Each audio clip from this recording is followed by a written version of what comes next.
Ambati silks Kanchipuram sorry store now in Vijayawada. Exclusive పట్టు saris, సల్వాస్ and lehengas.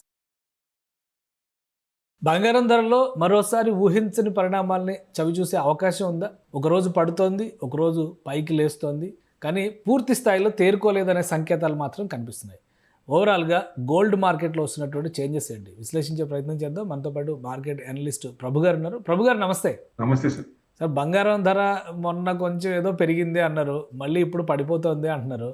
So ఏంటి, ఏం జరుగుతుంది? ఇవాల్టి పరిస్థితి ఏంటి గోల్డ్ మార్కెట్లో? అంటే మనం ఆ రోజు అనుకుంది కూడా ట్రెండింగ్ డౌనే ఉంది గోల్డ్ లో. అదే ఇది అవుతుంది చూడండి. ఎందుకంటే 2 రోజులు ఏదో ఇన్స్టెంట్ గా 2 రోజులు పెరిగినా మళ్ళీ తర్వాత దాని ట్రెండ్ దాన్ని తీసుకుంటుంది. అంటే ఇంకా కొంచెం డౌనే ఉంది. ఎందుకు అంటే మెయిన్ కారణం సెంట్రల్ బ్యాంక్స్ ఎక్కువ చేస్తున్నాయి కదా, వాళ్ళందరూ ఎక్కువైన ఇది చిన్న చిన్నగా వాళ్ళు అమ్మితే గనక కిందకి రావచ్చు అనుకున్నది. ఎప్పుడైతే క్రూడ్ పెరుగుతుందో, క్రూడ్ పెరిగిందంటే ఇన్ఫ్లేషన్ పెరుగుతుంది, ఇన్ఫ్లేషన్ పెరిగిందంటే ఇంట్రెస్ట్ రేట్ పెరుగుతాయి, ఇంట్రెస్ట్ రేట్ పెరిగాయంటే మనీ క్యాష్ ఫ్లో తగ్గుద్ది మార్కెట్ లో. దాని ఎఫెక్ట్ చిన్న చిన్నగా మార్కెట్ ఫ్లోటింగ్ ఉండదు, రిసెషన్ వచ్చే ఛాన్స్ ఉంటుంది, స్టాగ్ఫ్లేషన్ వచ్చే ఛాన్స్ ఉంటుంది. ఇట్లాంటి కొన్ని కంట్రీస్ చూసుకుంటే ఫస్ట్ ఇప్పుడు టర్కీ చూసుకోవచ్చు. అంటే వాళ్ళ కరెన్సీ డివాల్యూ అవుతుంటే దాన్ని ఇచ్చేసుకోవడానికి గోల్డ్ రిజర్వ్స్ ఇచ్చేస్తున్నారు. సో వాళ్ళు దాదాపుగా 3-4 డేస్ నుంచి వాళ్ళు అమ్ముతూనే ఉన్నారు. $16 billion worth of Turkey. So Russia కూడా చిన్న చిన్నగా కొంచెం $4 బిలియన్ దాకా అమ్మారు వాళ్ళు కూడా.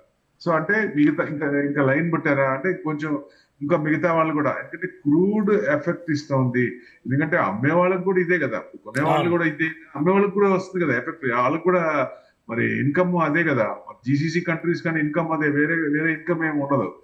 టూరిజం అంత ఉంటే అంత ఉండదు. మెయిన్ అసలు లాభాలు వచ్చేలా దీంట్లోనే కదా. సో అదే వెనకబడినప్పుడు క్రూడే మెయిన్ అందరికి ఎఫెక్ట్ ఇస్తుంది. ఇది వారు కనుక ఎక్స్టెండ్ అయితే చాలా ఇబ్బంది అయ్యే అవకాశం ఉంది. ఎట్టి పరిస్థితుల్లో ఇప్పుడు 48 అవర్స్ ని 5 డేస్ చేశారు, 5 డేస్ నుంచి 10 డేస్ చేశారు. ఈ 10 డేస్ April 6th వచ్చింది. April 6th నుంచి మనం అనుకునేది April 10th లోపల ఆగచ్చు అనేది. సో ఈ లోపల కొంచెం వీళ్ళందరూ కనుక క్రూడ్ $150 అబోవ్ వెళ్తుందన్న భయం అందరికీ వస్తుంది. సో అది వెళ్తే మటుకు ఇంకా కొంచెం గోల్డ్ సిల్వర్ కొంచెం తగ్గే ఛాన్స్లే కనపడుతున్నాయి. ఎందుకంటే వాళ్ళు దాని నుంచి బయటికి రావాలి కాబట్టి ఆ ఎఫెక్ట్ పడుతుంది, డైరెక్ట్ పడుతుంది. సో అందుకని వాళ్ళందరూ కూడా, మనం కూడా ఎక్కువ సార్లు కూడా మన కరెన్సీ కూడా ఇదైనప్పుడు మనం యాక్చువల్లీ ఇప్పుడు కూడా 94-95 దాకా వచ్చాం. కూడా చేయాల్సింది అదే పని. గోల్డ్ రిజర్వ్స్ కొంత తగ్గించుకుంటేనే మనం కొంచెం బయటపడే ఛాన్స్ ఉంటుంది. పివి నరసింహారావు గారు ఏం చేశారో అలాంటిది ఇప్పుడు అట్లా చేసి దాని నుంచి బయటికి రావాలంటే సంథింగ్, అంటే గవర్నమెంట్ ఇప్పుడు దాకా ఏం చేయలేదు కానీ now it has been started అనుకోవచ్చు. ఒక రకంగా స్టార్ట్ చేసింది. ఆర్బీఐ అనౌన్స్మెంట్స్ కానీ కొన్ని యాక్షన్స్ తీసుకుంటుంది. ఎందుకంటే లాస్ట్ టైం కూడా మీకు 2000 ముందు 2 times వచ్చిందండి. ఇట్లానే వస్తే ఇండియా మిలీనియం బాండ్ అనే ఎన్ఆర్ఐ ఒకటి, లేకపోతే ఇండియన్ రిసర్జెంట్ బాండ్ అని మనం ఇచ్చేస్తే దాని అనుగుణంగా హయ్యర్ రేట్ ఆఫ్ ఇంట్రెస్ట్ ఆ బాండ్స్ ఇష్యూ చేసి ఎన్ఆర్ఐస్ కి, ఎఫ్ఐఎస్ కి హయ్యర్ ఇంట్రెస్ట్ రేట్ ఇచ్చి వెనక్కి తీసుకున్నాం. మామూలు బ్యాంకింగ్ అంటే ఇప్పుడు కూడా గవర్నమెంట్ చేయాల్సిన పని. ఎఫ్ఐఎస్ కూడా వాళ్ళు అమ్ముతూనే ఉన్నారు కదా, వాళ్ళు వెనక్కి రావాలంటే government has to do something. అంటే అప్పుడు మనం ఇండియన్ మిలీనియం బాండ్ అని, ఇండియన్ రిసర్జెంట్ బాండ్ అని హయ్యర్ ఇంట్రెస్ట్ రేట్ వాళ్ళకి ఇచ్చి ఎఫ్ఐఎస్ కానీ ఎన్ఆర్ఐస్ కి వాళ్ళకి అట్రాక్ట్ చేసాం. సో ఆ అమౌంట్ మనం వెనక్కి రావాలంటే దిస్ ఇస్ ఏ టైం. అది ఈ ఆపరేషన్స్ అనేది చిన్నగా మొదలు పెట్టింది గవర్నమెంట్. ఆర్బీఐ కూడా కొంచెం ఇవన్నీ చూస్తోంది. సో ఇప్పుడు దాకా లేదు. Long term, short term gains ఇవన్నీ కూడా వాళ్ళ ట్యాక్స్ డివిడెండ్ కూడా వాళ్ళు ఏం మాట్లాడలేదు. సో ఇప్పుడు స్టార్ట్ అయింది కాబట్టి మార్కెట్ మనం లో లెవెల్స్ కి వచ్చినట్టు లెక్క. సో అంటే క్రూడ్ లో అతి తొందరలోనే సెట్ అవుతుంది. సెట్ అయినప్పుడు ఏమవుతుంది, మార్కెట్ పెరుగుతున్నప్పుడు గోల్డ్ కొంచెం తగ్గే ఛాన్స్ ఉంటుంది డెఫినెట్ గా. అందరూ అంటే అందులో సీజన్ కూడా వస్తుంది కాబట్టి 110,000 నుంచి 120,000 వస్తుందా అంటే అంతవరకు వచ్చే ఛాన్స్ ఉంటాయి. అందరు 1,00,000 ఎక్స్పెక్ట్ చేస్తున్నారు. లాస్ట్ సెప్టెంబర్ అక్టోబర్లో ఉన్నటువంటి రేట్కి వచ్చేస్తుంది. ఇంకా కొంతమంది 70,000 అది కూడా చెప్తున్నారు కానీ బట్ అంత పాసిబిలిటీ ఉండకపోవచ్చు. 1,00,000 వరకు వస్తుంది అని ఆశలు పెట్టుకున్నారు. మరి ఈ సీజన్ వస్తుంది, మీరు చెప్పినట్టుగా రిజర్వ్ బ్యాంక్ రిలీజ్ చేస్తే ఆ మేరకు తగ్గుతుంది అంటారా? తగ్గుతుంది, 100% తేడా వస్తుంది. ఆ చేంజ్ వచ్చేస్తుంది దాంట్లో. అది ఇప్పుడు ఏ గవర్నమెంట్ అయినా ఏ కంట్రీ అయినా చేయాల్సిన పని. So started Turkey and Russia రెండు కూడా. రష్యా కొంత జస్ట్ ఒక 25% ఉన్నట్టు, చాలా తక్కువ పర్సెంటేజ్. టర్కీ వాళ్ళు ఎక్కువ ఉన్నారు, ఎందుకంటే వాళ్ళకి బాగా ఎఫెక్ట్ వస్తుంది. మిగతా కంట్రీస్ కూడా ఎంతవరకు ఇది ఎక్స్కలేట్ అయితే డెఫినెట్ గా ఆ ఎఫెక్ట్ పడుద్ది. పడినప్పుడు ఆటోమేటిక్ గా వాళ్ళు అమ్మాల్సిందే 8% లో. ఇంటర్నేషనల్ మార్కెట్ లో రిలీజ్ చేస్తే మన మార్కెట్ల పైన అది ప్రభావం చూపిస్తుంది. ఇంకోటి ఏంటంటే ఈ మధ్య చైనా కూడా ప్రొక్యూర్మెంట్ చేసింది అనేటువంటి మాట ఉంది. వీళ్ళు అమ్ముతుంటే చైనా కొనుక్కుంటే మార్కెట్లో ఆ చేంజెస్ అనేవి, ఆ ఫలితాలు అనేవి కస్టమర్ల దాకా వస్తాయి. అంటే ఇప్పుడు అది తగ్గుతున్నప్పుడు ఇంకా పడుతుంది అనుకున్నప్పుడు వాళ్ళు కూడా ఇన్వెస్ట్మెంట్ చేసి, చైనా కూడా ఒక రకంగా ఇబ్బందుల్లోనే ఉంది. స్ట్రాంగ్ గా అంత ఫండమెంటల్ స్ట్రాంగ్ ఏం లేదు. వాళ్ళు కూడా డెట్లు ఎక్కువ ఉన్నాయి, వాళ్ళ గవర్నమెంట్ కూడా చాలా ఇబ్బందుల్లోనే ఉంది. సో డెఫినెట్ ఎక్కువ మందికి ఎక్కువ ఇంట్రెస్ట్ డబ్బులు ఇచ్చి వెనక రాక, ఆ డబ్బులు పేమెంట్ రాక, శ్రీలంక ఏమైంది, శ్రీలంక చూడండి ఎంత ఎక్కువ. అలా ప్రతి కంట్రీస్ కూడా ఉన్నాయి, వాళ్ళకి డెట్ ఎక్కువ ఉంది వాళ్ళకి కూడా. యుఎస్ అంత డెట్ లేకపోయినా వాళ్ళకి కూడా డెట్ ఉంది. సో అది కూడా ఇక కంటిన్యూగా రిసెషన్ వస్తున్నా అంటే, ఇట్లాంటి కంటిన్యూ అయితే రిసెషన్ వచ్చే ఛాన్సులు కూడా ఉంటాయి కాబట్టి ఆ భయం ఉంటుంది. సో డెఫినెట్ గా ఏవైతే బ్యాంక్స్ ఉంటాయో సెంట్రల్ బ్యాంక్స్, వాళ్ళు ఇది ఇంప్లిమెంట్ చేస్తారు. సో మనం కూడా చిన్న చిన్నగా స్టెప్స్ వేస్తుంది గవర్నమెంట్ కూడా, ఎందుకంటే భయం ఉంది ఎక్స్టెండ్ అవుతుందేమో అనేది. మన మోడీ గారు కూడా చెప్పింది అదే, ఏదైనా తట్టుకోవడానికి రెడీగా ఉండండి అన్న మాట. అది కొంచెం ఇది వస్తుంది. అది మరి ఎంతవరకు ఈ 6th లోపల ఈ వారంలో ఏమైనా చేంజ్ వస్తుందా అంటే, యుద్ధం ఆపాలని ఇద్దరికీ ఉంది, కానీ ఎట్లా ఆపాలి, ఎవరి ఈగో తగ్గాలి, ఎవరు వెనక్కి స్టెప్ వేయాలి అనేది ఇక్కడ పెద్ద ఇట్స్ $1 million క్వశ్చన్. నేను ఆగను, నువ్వు ఆగాలి, అదే పరిస్థితి ఇద్దరికి. యుఎస్ కాబట్టి ఇంక మీరు ఆగాల్సిందిగా, నేను సచిన ఆగనంటే ఇరాన్. సో వాళ్ళకి ఇది టెంట్ నడుస్తుంది కాబట్టి గ్రౌండ్ అటాక్ 10,000 సోల్జర్స్ వాళ్ళని కూడా ఇచ్చేస్తున్నారు అన్నది. కాకపోతే ఇది 5th వీక్ రన్నింగ్. ఇప్పటిదాకా 4 weeks లో చూడండి, వీకెండ్ లో ట్రంప్ ఏదో ఒకటి మాట్లాడాడు ఆయన నెగిటివ్. ఆయన నోరు తెరిచినప్పుడల్లా మార్కెట్ పడింది. సో ఈ వారం ఏం మాట్లాడకపోయినా, ఎస్కలేషన్ ఏం లేకపోయినా, సోల్జర్స్ అటాక్ చేస్తారన్న ఇది ఒకటి ఉంది. సో మెయిన్ అది. దాని వల్ల కొంచెం డౌన్ లో, అంటే least of the least down levels కి వచ్చామా అంటే, మార్కెట్ డౌన్ లెవెల్స్ కి వచ్చాం. ఏదన్నా ఉంటే కొంచెం వాసన ఇంకొంచెం ఉండొచ్చు. ఏదైనా వచ్చిన 22,100 కట్ అయిందంటే 21,800 మ్యాక్స్ టు మ్యాక్స్. అది రాకపోవచ్చు, మేబీ 22,100 అనుకోవచ్చు అండి. సో ఇక్కడ దాకా వచ్చింది కాబట్టి యూటర్న్ తిరిగే ఛాన్సులు ఉన్నాయి. ఎందుకంటే డీపర్ కరెక్షన్ లో we have to buy the better stocks. ఇప్పుడు 20 days DMA, 50 days DMA, 100 days DMA, 200 days DMA, మొత్తం టెక్నికల్ చూస్తే అన్ని స్టాక్స్ కూడా 200 కంటే కింద ఉన్నాయి. అంటే కోవిడ్ లో కూడా 200 days కిందకి రాలేదు, 100 days పైన ఉన్నాయి. కోవిడ్ లో కూడా దానికంటే పైన ఉన్నాయి. ఇప్పుడు అన్నిటికంటే లో లెవెల్స్ లో ఉన్నాయి కాబట్టి this the right time to purchase. ఇది ఇక్కడ నుంచి స్టార్ట్ చేసుకోవచ్చు, స్టాగర్డ్ మేనర్ కానీ. సరే, అంటే ఇంకా రేటు పడుతుంది అన్నారు కాబట్టి పర్చేస్ చేద్దామా, వేచి చూద్దామా అనేటువంటి ఆలోచన కూడా ఉంటుంది కస్టమర్ కి. గోల్డ్ అయితే 100% కొంచెం ఆగొచ్చు. ఒక్క వారం, ఇంకా 4-5 రోజులు, మేబీ April 6 దాకా పెట్టుకుంటే మనకు డైరెక్షన్ తెలుస్తుంది. డెఫినెట్ గా తగ్గుముఖం పట్టే అవకాశాలు, ప్రాబిలిటీస్ ఎక్కువ ఉన్నాయి అనేది. అంటే ఈ మధ్యలో మళ్ళీ ఏదైనా కొత్త ఇష్యూస్ వచ్చి అది వేరే విషయం. బట్ ఇప్పటిదాకా ఉన్న సిచ్యువేషన్ లో ఇమీడియట్ గా ట్రంప్ కూడా ఎగనెస్ట్ వస్తుంది. నిన్న కూడా శాన్ ఫ్రాన్సిస్కో దాదాపుగా 1,50,00,000 మంది రోడ్డు మీదకి వచ్చారు ఎగనెస్ట్ గా. సో ఆ ఇది పెరుగుతుంది కాబట్టి నెక్స్ట్ ఇంకో కొంచెం చేసే భయం కూడా ఉంటది. ఇంకోటి ఏదైనా అటాక్ చేయాలన్నా ఆగుతారు కదా. సో అందుకని కొంచెం గ్యాప్ ఇచ్చి మార్కెట్ కొంచెం ఇదవుతుంది కాబట్టి, పెరిగే ఛాన్స్ ఉన్నప్పుడు గోల్డ్ కొంచెం తగ్గే ఉంటుంది. అందులో మనకి సీజన్ స్టార్ట్ అవుతున్నాయి కాబట్టి ఇది మంచి తరుణం, అందరికి మంచి అవకాశం. ఒక 2,000, 3,000 తగ్గినా, ఒక 10,000 తగ్గినా బ్రహ్మాండం కదా. సో డెఫినెట్ గా కొంచెం తగ్గే ఛాన్స్ ఉంది కాబట్టి 2,000, 3,000 తగ్గడం అనేది, 10,000 తగ్గడం అనేది ఈ లాస్ట్ 1 week 10 days లో చూసేశారు. మీరు మరీ ఆశపెట్టారు 1,10,000కి వస్తుంది అనగానే అందరూ ఎదురు చూస్తున్నారు. అంటే 1,10,000 అంటే 1,10,000 నుంచి 1,20,000 వరకు ఆ రేంజ్ లోనే ఎక్కడో చోట సపోర్ట్ తీసుకొని మళ్ళీ అదే మళ్ళీ రాదంటే మళ్ళీ పైకి వస్తుంది. ఎంతకాలం పడుతుంది సార్? అంటే ఇప్పుడు 1,10,000, 1,20,000 మధ్యలోకి వచ్చి బహుశా మనం అనుకుందాం ఇంకొక 2 వారాలు అనుకుందాం, ఆ April 15 వరకు ఆ ట్రెండ్ కొనసాగితే మళ్ళీ బంగారం పెరగడానికి లేదా ఇక్కడే ఫ్రీజ్ అవడానికి ఎంతవరకు ఛాన్సెస్ ఉన్నాయి? It depends on crude.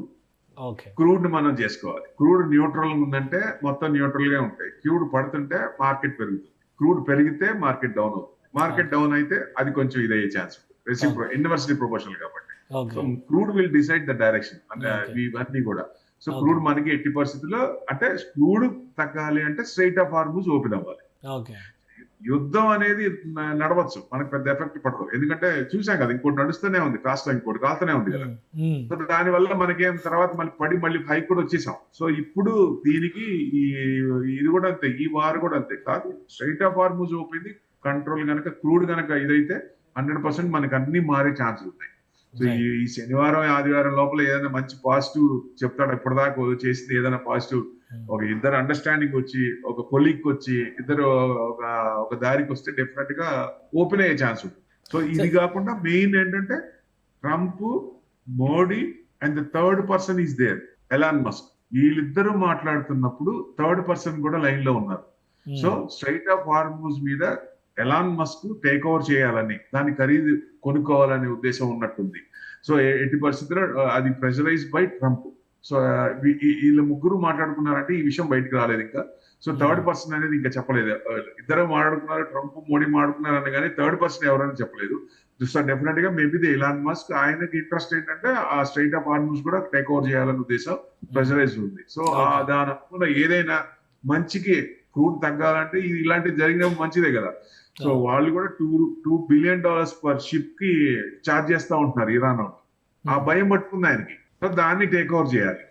So దగ్గరలోనే స్ట్రైట్ ఆఫ్ మాండెప్ అని ఇంకోటి ఉంది, అది కూడా సౌత్ ఈస్ట్ తో అది క్లోజ్ చేస్తాం. అక్కడ $6 బిలియన్ వర్త్ క్రూడ్ ట్రాన్స్ఫర్ అవుతుంది అక్కడి నుంచి.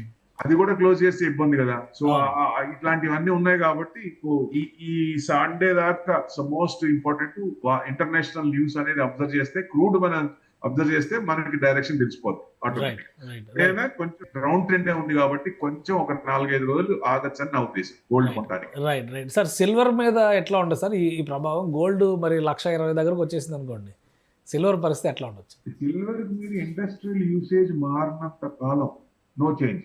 అది కనుక ఆల్టర్నేట్ వచ్చి ఇది కాకుండా ఇంకోటి ఉంది, ఇది కొనొచ్చు, అది సిల్వర్ బదులు దానికంటే తక్కువ, ఈ ప్రొడక్ట్ తక్కువ వాడచ్చు అనే తప్ప మామూలుగా ఇండస్ట్రియల్ యూసేజ్ లో తేడా రాదు. సో కన్సిస్టెంట్ గా మనం లాస్ట్ టైం పెరిగినట్టు అట్లా పెరగాలంటే మనం చెప్పినట్టు అనుకోదు. చాలా మంది కూడా ఏంటంటే ఇప్పుడు కొంచెం సెట్ అవ్వగానే సో డెఫినెట్ గా మళ్ళీ పెరుగుద్ది అని, అంత రాకపోతే చిన్నగా 4,10,000 రాదా అంటే మళ్ళీ వస్తుందండి. కానీ టైం తీసుకుంటుంది, time taken over a period వస్తుంది. డెఫినెట్ గా ఇండస్ట్రియల్ యూసేజ్ డిమాండ్ పెరుగుతున్నంత కాలం, ఆల్టర్నేట్ మెటల్ రానంత కాలం దీనికి ఆల్టర్నేట్ సిల్వర్ కి ఆల్టర్నేట్ ఇంకా మనకి అసలు ఇప్పుడున్న రేట్ నుంచి ఇంకా కిందకి వెళ్ళే ఛాన్స్ ఉంటుందా, లేదా ఇక్కడ స్టేబుల్ అయ్యి కొంచెం పెరగడానికి స్కోప్ ఉంటుందా?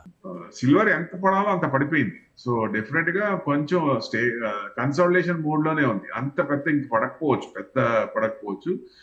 ఎంత పడాలో దీని గోల్డ్ కంటే అది కొంచెం ఎక్కువ పర్సంటేజ్ పడింది. సో ఇక్కడ నుంచి ఎక్కడో చోట సపోర్ట్ తీసుకొని ముందుకెళ్లాల్సిందే. సపోర్ట్ కావాలంటే కన్సంప్షన్ అంటే డిమాండ్, సప్లై డిమాండ్ ఎక్కువ పెరుగుతుంది అనుకోండి, దానికి ఇంకా డోకలేదు. సో మళ్ళీ చిన్నగా పెరిగే ఛాన్సులే ఉంటాయి. సో దాని అనుగుణంగా మనకి లాంగ్ టర్మ్ అని పెట్టుకొని, అంటే ఇది ఫ్రీ క్యాష్ ఎంత అయిందో ఆ సిల్వర్ ఎప్పుడైనా పడుతున్నప్పుడు కొంత డిఫరెన్స్, మనం కొన్నదానికి దానికి డిఫరెన్స్ ఎక్కువ ఉన్నప్పుడు కొంచెం ఎక్కువ చేసుకోవడం బెస్ట్. అంతేగాని ఇదేదో బాగా పెరుగుతుంది మళ్ళీ 4 లక్షలు వచ్చేస్తుందని చెప్పి మొత్తం తీసుకొని మనకు 10 లక్షలు ఉంటే దాంట్లో 5 లక్షలు 7 లక్షలు పెట్టకూడదు. మెటల్స్ లో కూడా డైవర్సిఫై చేసుకుంటే best. Silver, copper, metal, aluminium, zinc ఇవన్నీ ఉన్నాయి, ఒకటే కాదు. వాటన్నిటిలో కూడా 10 to 20% బెస్ట్. మన క్యాపిటల్ లో ఒరిజినల్ గా 80% ఈక్విటీ పెడితే 20% ఈ మెటల్స్ లో పెట్టుకోవడం బెస్ట్. ఓకే, సో ఈ ట్రెండ్ అయితే ఇంకా కొంచెం శుభవార్తలు చెప్పే దిశగానే వెళ్తుంది అంటారు ఇంకొక 4-5 రోజులు చూస్తే. Any time the news, positive news makeup. ఎందుకంటే ప్రయత్నాలు జరుగుతున్నాయి, ఇద్దరికి కూడా ఎవరాపాలో తెలీదు. Only 1% will stop that. అంటే ఇక చేసుకోండి అర్థం, only India can stop the war. ఎందుకంటే అటు ఇరాన్ తో న్యూట్రల్ గా ఉంది, అటు రష్యాతో స్నేహం ఉంది, ఇటు యుఎస్ తో బంధం ఉంది, ఏం తెగించుకోలేదు, ఇటు ఇజ్రాయెల్ తో బంధం ఉంది. ఇంకెవరండి ఉంది అసలు న్యూట్రల్ గా ఉంది? ఏ దేశం ఉంది? ఒక్క దేశం చెప్పండి. సో అందరూ మేము వాళ్ళకి సపోర్ట్ చేస్తాం లేదా వీళ్ళకి సపోర్ట్ చేస్తాం, ఎవరికి వాళ్ళు డివైడ్ అయిపోయి ఒక రకంగా అటు వచ్చిందే కానీ ఓన్లీ ద న్యూట్రల్ స్టాండ్ తీసుకుంది మనమే కాబట్టి. సో రిక్వెస్ట్ కూడా ట్రంప్ నుంచి కూడా ఫోన్ వచ్చిందంటేనే అర్థం కావాలి కదా మనకి. అక్కడి నుంచి రిక్వెస్ట్ బయటకు అన్ని చెప్పరు కదా.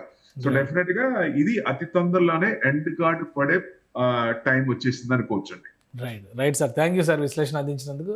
ఇది యుద్ధం ముగింపు దశకి వచ్చేసిందని చెప్పని ప్రభు గారు చెప్తున్నారు. ఈ క్రమంలోనే మార్కెట్లో జరుగుతున్నటువంటి పరిణామాలు, వివిధ దేశాలు అనుసరిస్తున్నటువంటి గోల్డ్ పాలసీస్, రష్యా, టర్కీ లాంటి దేశాలు ఇప్పటికే విక్రయాలు స్టార్ట్ చేసినాయి. ఇండియాలో కూడా కొంత మొబిలైజేషన్ జరిగేటువంటి అవకాశం ఉందంటున్నారు.